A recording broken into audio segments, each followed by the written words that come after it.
retrouve aujourd'hui pour l'analyse d'un token sur la blockchain Coinbase et il s'agit de Alienbase. J'ai envie de parler de ce token parce que déjà il devient à la mode sur CoinGecko.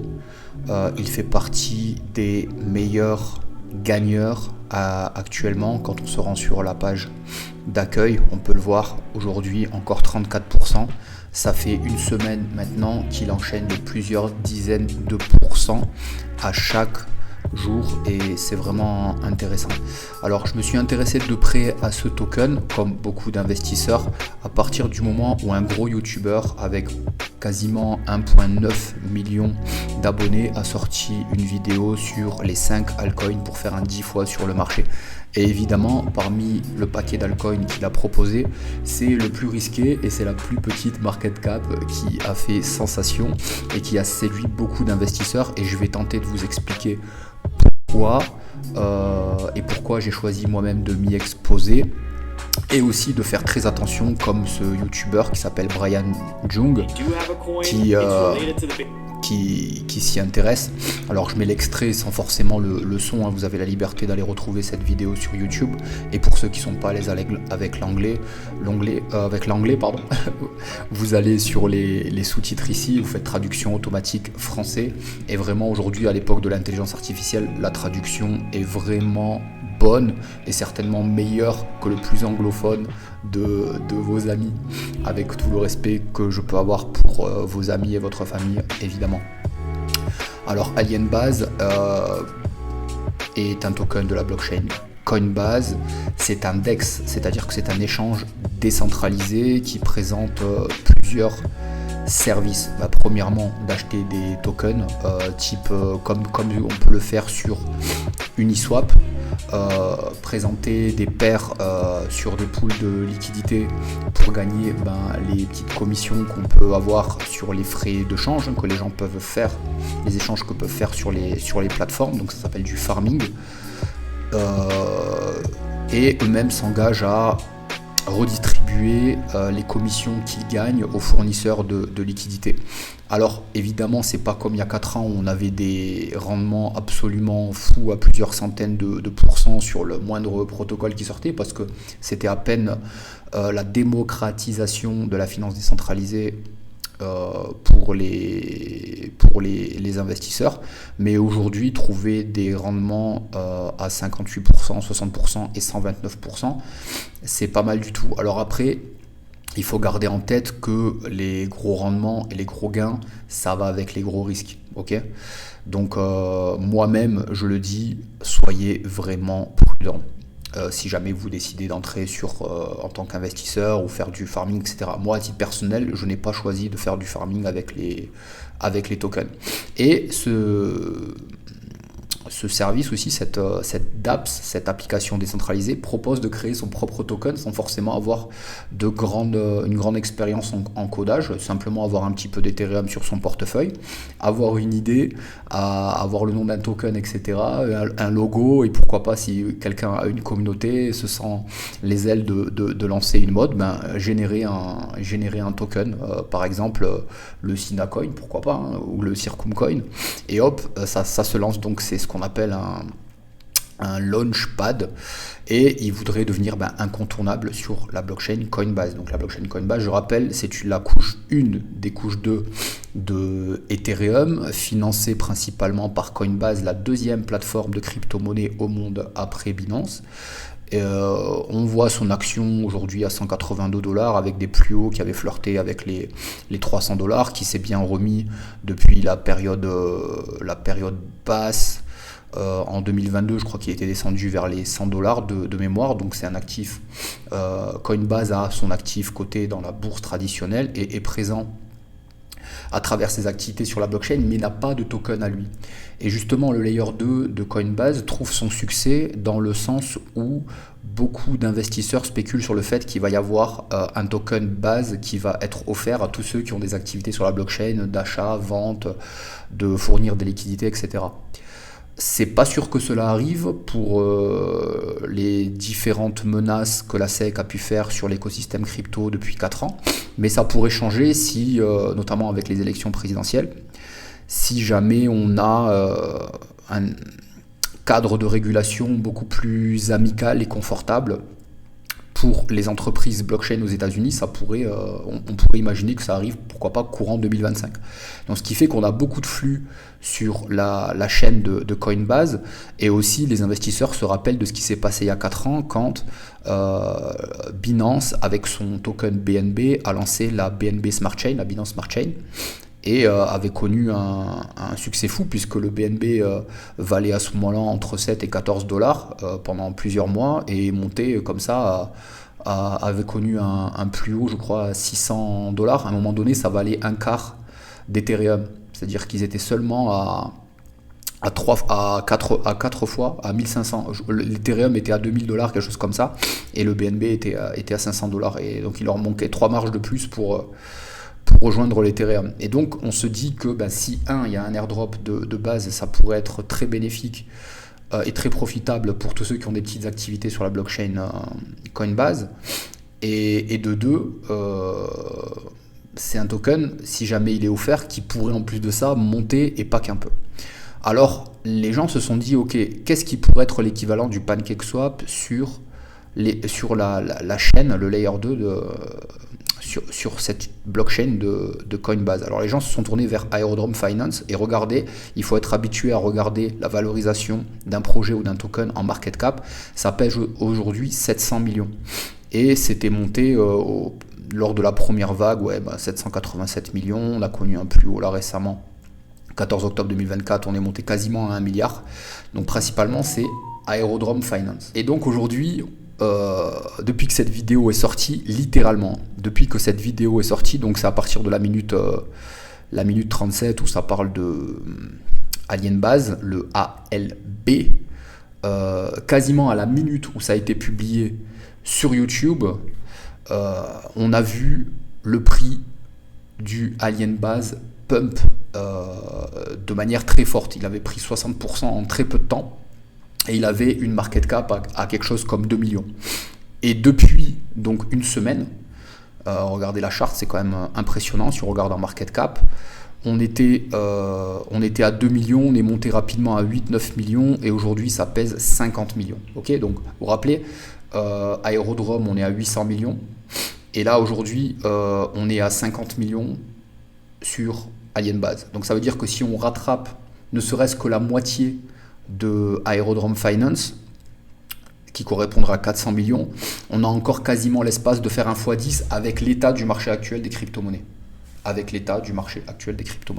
Si ensuite le marché global s'enflamme et qu'il y a beaucoup de liquidités qui rentrent, je pense qu'on pourrait comparer cela, si jamais ça devient à la mode, attention, sur un grand succès, si jamais ça devient à la mode, on pourrait comparer cela à ce qu'a connu par exemple Shiba il y a 4 ans, c'était inconnu du grand public, etc. Mais il y a eu une communauté très forte et très engagée, avec un minimum de projets sérieux, et une équipe qui n'a absolument pas trahi. Et on est passé comme ça de quelques millions à 7000 fois plus, ou 8000 fois plus en capitalisation en quelques mois. Vous voyez par exemple aujourd'hui, Shiba, ça pèse 10 milliards. Alors je ne dis pas que l'Aerodrome Finance va peser 10 milliards, mais je pense qu'en cas de succès, et s'il n'y a pas de problème de piratage ou de trahison de l'équipe ou ce genre de choses, je pense qu'on peut espérer les 1 milliard au plus haut, et ce qui nous ramènerait un token à donc 1 milliard. Ça nous ramènerait sur un 20 fois plus.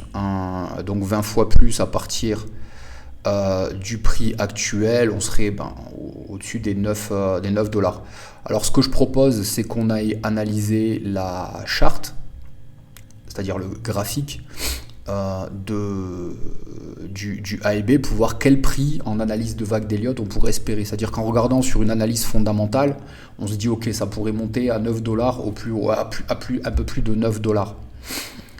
Il y a aussi autre chose que je voulais montrer, c'est que sur l'explorateur de blockchain de Base, on a 87 000, un peu plus de 87 000 holders. C'est pas mal du tout sur un projet naissant. Et on va attendre de voir la répartition des tokens. Et c'est là où il y a un point très négatif, c'est qu'il y a une adresse, donc certainement une des adresses de l'équipe, qui détient 60% du portefeuille. Alors je pense que c'est les gens qui ont choisi de le bloquer sur le staking qui récupèrent des ES ALB. Alors, j'ai pas une connaissance énorme du projet parce que si je dois lire tous les livres blancs de tous les projets, c'est simple, je vais y dédier ma vie à la lecture et je ferai aucune vidéo et aucun investissement à titre personnel. Donc, il y a ce portefeuille-là. Je me dis, s'il se fait attaquer, le projet est mort. Deux, à quoi c'est dédié ça? Donc, il y a 60% de la supply qui est là-dedans. Mais le point positif, c'est que s'il s'agit des tokens stackés et bloqués, ça veut dire que si jamais ça pump, il y a des gens qui sont bloqués pour vendre. Donc moi, en tant qu'investisseur, je ne les ai pas bloqués. Quitte à avoir moins de gains, etc. Au final, j'en aurai beaucoup plus. Parce que si d'un seul coup, là, comme ça, il fait x10, j'aurai envie de prendre des gains. Et s'ils sont bloqués dans un staking, je vais avoir un petit problème pour les vendre. Ensuite, la DAO Multisig détient quasiment 10% des tokens, un peu plus de 9%. Et ensuite, on a une répartition que je trouve assez saine, que j'ai rarement vue, puisqu'il n'y a personne qui a plus de... ensuite, après ce 9%, on a 1,88%, mais il n'y a personne qui a plus de 1% des tokens, et après, personne qui a plus de 0,5% des tokens. Donc ça, c'est intéressant. Donc s'il n'y a pas de trahison au niveau de l'équipe, et s'il n'y a pas de faille au niveau du code pour qu'il y ait un piratage, je me dis, attention, là, on est sur quelque chose à un gros potentiel qu'on appelle régulièrement pépite. J'ai analysé ça de plusieurs manières. Donc, on voit que c'est sorti le 28 janvier 2024, donc ça n'a pas encore un an. Ça a beaucoup stagné, etc. Alors, je me demandais si on voyait ici une A, B, C, avec encore du range. Et là, est-ce qu'on commence à peine une impulsive ou est-ce que on est sur une 3 ? Moi, je l'avais noté comme ça. Donc, je vais l'analyser de plusieurs manières en essayant de ne pas être trop bullish. Donc évidemment, je dois déclarer mes conflits d'intérêts. J'ai investi sur du Alien Base, j'ai pris mes profits sur Alien Base et ce que je détiens maintenant, c'est en roue libre. Et évidemment, je souhaite que le Alien Base... Je souhaite que le Alien Base réussisse et nous fasse encore de très très bons gains. Et bravo à tous ceux qui l'ont acheté récemment. Et je pense que c'est vraiment intéressant de suivre des youtubeurs ou des blogueurs anglophones parce que l'info, elle sort d'abord en anglais. Donc si vous n'êtes pas à l'aise avec l'anglais, utilisez les traductions. Et ça peut être vraiment profitable. Et vous allez voir qu'à un moment donné, il y a tout le YouTube Game français qui va en parler. Et regardez, moi j'ouvre le bal, déjà j'en parle. Alors, moi... Dans un premier temps, je l'ai regardé comme ça, avec une longue 2, une 3 sur laquelle on ne connaît pas encore le sommet, et à un moment donné, ça va retracer, ça va faire 1, 2, 3, 4, 5. Moi, dans un premier temps, je l'ai regardé comme ça, mais ce qui m'a gêné, moi, c'est la différence entre la vague 1 et la vague 2. Voilà, mais en regardant le prix qu'on peut trouver, ça peut devenir vraiment intéressant. Alors, on va essayer d'ajuster ça un peu plus précisément. Ouais, je pense qu'on est pas mal avec une bas de 2 qui aurait été fait ici et un haut de 3 qu'on est en train de chercher en fait. Donc je vais zoomer un peu plus pour voir jusqu'où a retracé la 2.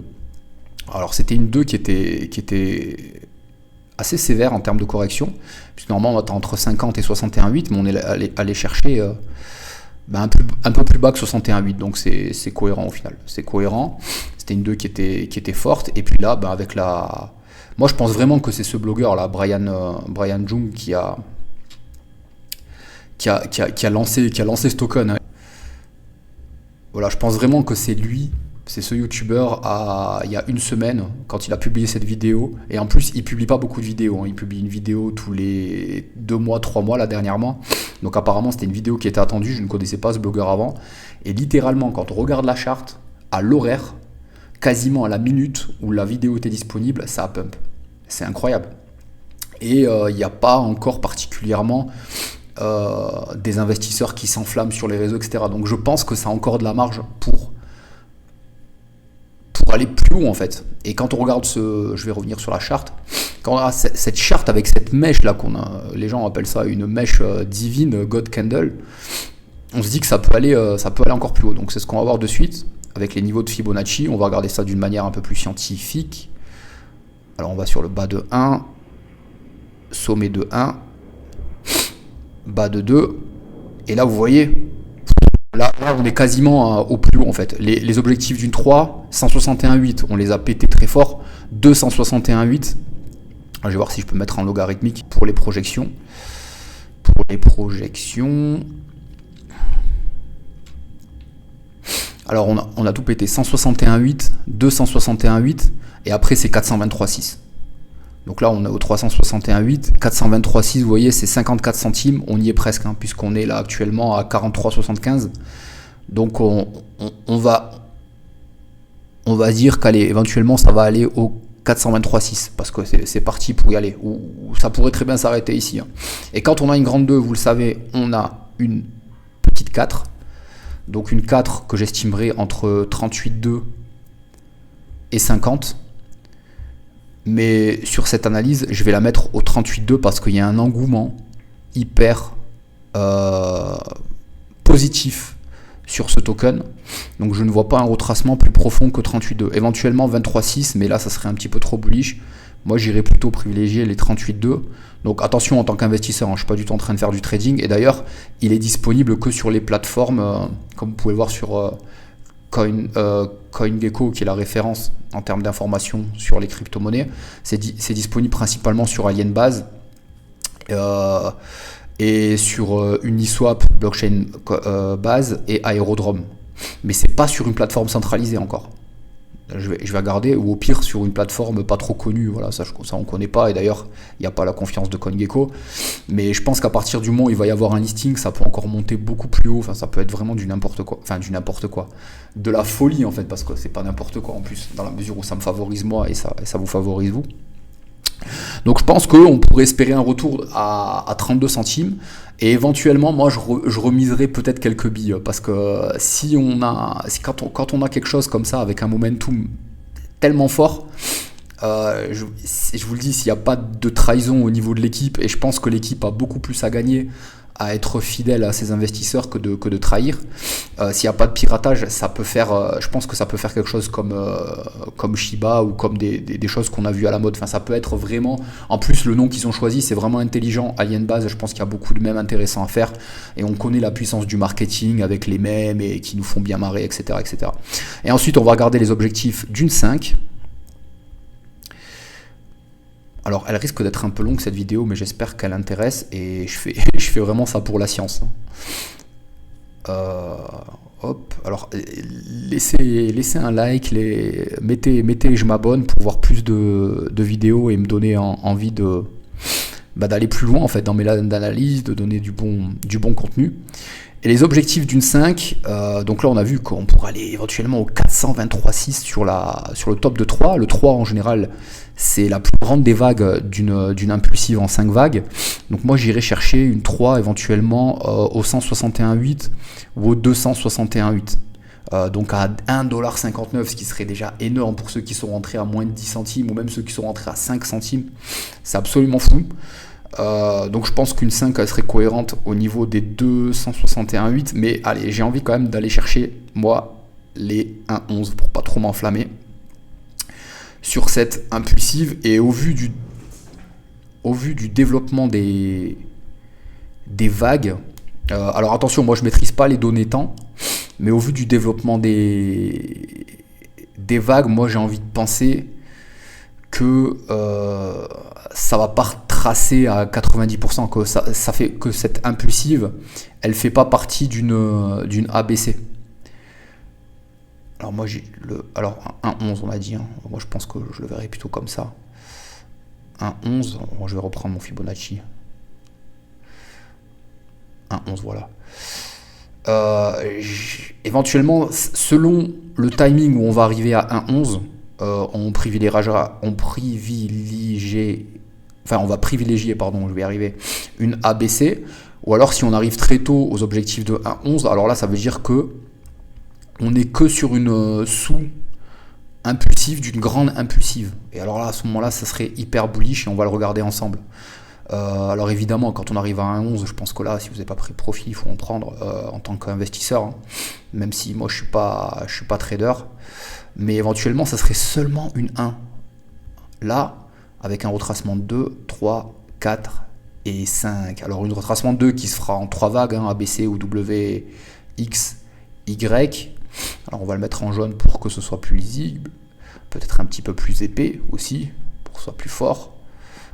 éventuellement on pourrait faire quelque chose comme ça et aller beaucoup plus haut. Alors on a vu sur l'analyse fondamentale qu'on pouvait aller éventuellement au-dessus de 9 dollars, et on va voir avec les analyses d'Elliott, donc avec une retracement de 2 qu'on va mettre sur les 50%. Alors en logarithmique, ça risque de faire des folies, hein. Alors, mais je pense qu'en crypto-monnaie, quand on développe sur plusieurs mois, c'est plus intéressant d'aller sur du logarithmique. Donc ensuite, on va privilégier une correction 50, éventuellement un retour aux 44 centimes, avec là encore une grande 3 qui pourrait alors là être... Mais là, il faudrait vraiment que ce soit un grand succès, donc il faut suivre vraiment les actualités, comment communique l'équipe, l'engouement de la communauté, etc. etc. Très important de voir cela. Éventuellement, je le dis, hein, c'est pas du tout un conseil en investissement, je ne veux pas être responsable de vos résultats de portefeuille, qu'ils soient positifs ou négatifs. Moi, je fais juste partager mon expérience, hein. Donc je pense qu'on pourrait aller chercher les 261,8 sur cette 3-là, à 3 dollars, avant de revoir une autre correction qu'on va dessiner sur les 50. On va aller chercher où c'est que ça nous ramènerait cette correction-là, sur du long terme. Hop, on va mettre un petit peu de batterie à tout ça.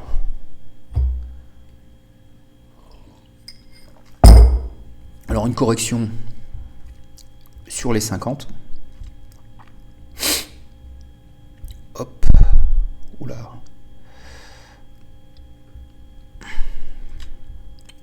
Ce qui nous ferait une correction de prix à 1,71. Je veux dire, à partir du prix où on est maintenant, c'est absolument ouf. Et après 7,5, alors elle nous ramènerait où? Où nous ramènerait 7,5? J'ai été un petit peu trop fort là peut-être. Oui, j'ai été beaucoup trop fort même. Donc on va prendre Fibonacci d'extension. On va regarder 1, 2, 3. Et vu qu'on a passé du 61,8 sur la 5, moi j'irai au 100, donc à 4,31$ ou à 161,8 à 5,93$. Voilà. Donc je pense qu'au final mon analyse elle est pas trop mal, parce que quand on voit que sur du fondamental, au meilleur des cas on pourrait aller au-dessus de 9$. Là on se fait une analyse d'Elliott, mais je veux dire basique, hein, vraiment basique. On irait donc au-dessus des 5$, c'est-à-dire aux 5,73$. C'est pas mal du tout, 5,73$ multiplié par la circulation supply, c'est-à-dire la quantité disponible, ça nous ferait une market cap à 500 millions, avec un marché qui augmenterait, une blockchain, donc un layer 2 d'Ethereum qui deviendrait à la mode. Alors là, s'ils annoncent un airdrop sur Coinbase, je pense que là, mon analyse elle devient caduque et on va beaucoup plus haut, éventuellement. On va le voir, hein, sur des Fibonacci beaucoup plus haut, et rien que sur 7,5 par exemple. Là, je m'étais arrêté à 5,73$, mais éventuellement, on va regarder. On pourrait aller sur du 8 ou sur du 12. Sur du 8$, donc 8,34$ ou du 12,44$, ce qui serait absolument fou. Donc moi, je pense que c'est cohérent tout ça là. Évidemment, comme d'habitude, il faut regarder l'évolution des graphiques au fur et à mesure pour ajuster les prévisions. C'est un peu comme de la météo, mais cette 3 là, on ne sait pas où elle va s'arrêter, mais il y a de grandes chances qu'elle s'arrête maintenant au 423,6. En tout cas, elle est vraiment sur des objectifs maximum de ce qu'on peut voir sur une vague de 3. Donc très intéressant de voir cela, et ça rappelle vraiment que le marché aime les tokens avec un nom intéressant, avec un bon marketing, avec une communauté enthousiaste et très positive.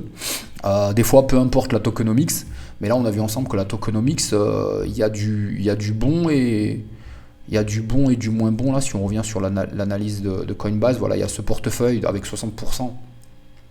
Où on aimerait savoir comment c'est géré et surtout est-ce qu'il est bien sécurisé. Ensuite, il y a celui-là, ça doit être l'équipe à 9%. Ouais, pourquoi pas. Alien Bass Staking, voilà, ça fait partie de l'équipe aussi, je pense, à 1,88 pour la redistribution certainement des récompenses. Et après, voilà, on a tout ça. Et on a une inflation qui est possible. Alors, comment est gérée après l'inflation? Parce qu'on a combien de tokens en circulation actuellement? On a 103 millions de tokens en circulation sur une supply maximum à 500 millions. Donc ça veut dire qu'ils peuvent multiplier par 5 la quantité en circulation. Donc faut voir comment ils vont gérer ça. J'espère qu'ils vont être judicieux et clairvoyants dans leur choix. Mais en tout cas, voilà, c'est le token de la semaine. Hein. Et comme nous le dit même la page d'accueil de CoinGecko, il fait partie des meilleurs gagnants. Sur une semaine, je crois qu'on est à 600% de gains sur une semaine. Voilà, bon là il ralentit un peu, c'est hyper volatile de toute manière. On a vu que là éventuellement il pouvait monter à 49 ou 53 là, dans les prochains jours, ou même peut-être prochaines heures. Mais en tout cas on est sur des objectifs maximum actuellement, donc un retracement est tout à fait normal. Un retracement est tout à fait normal comme on l'a vu.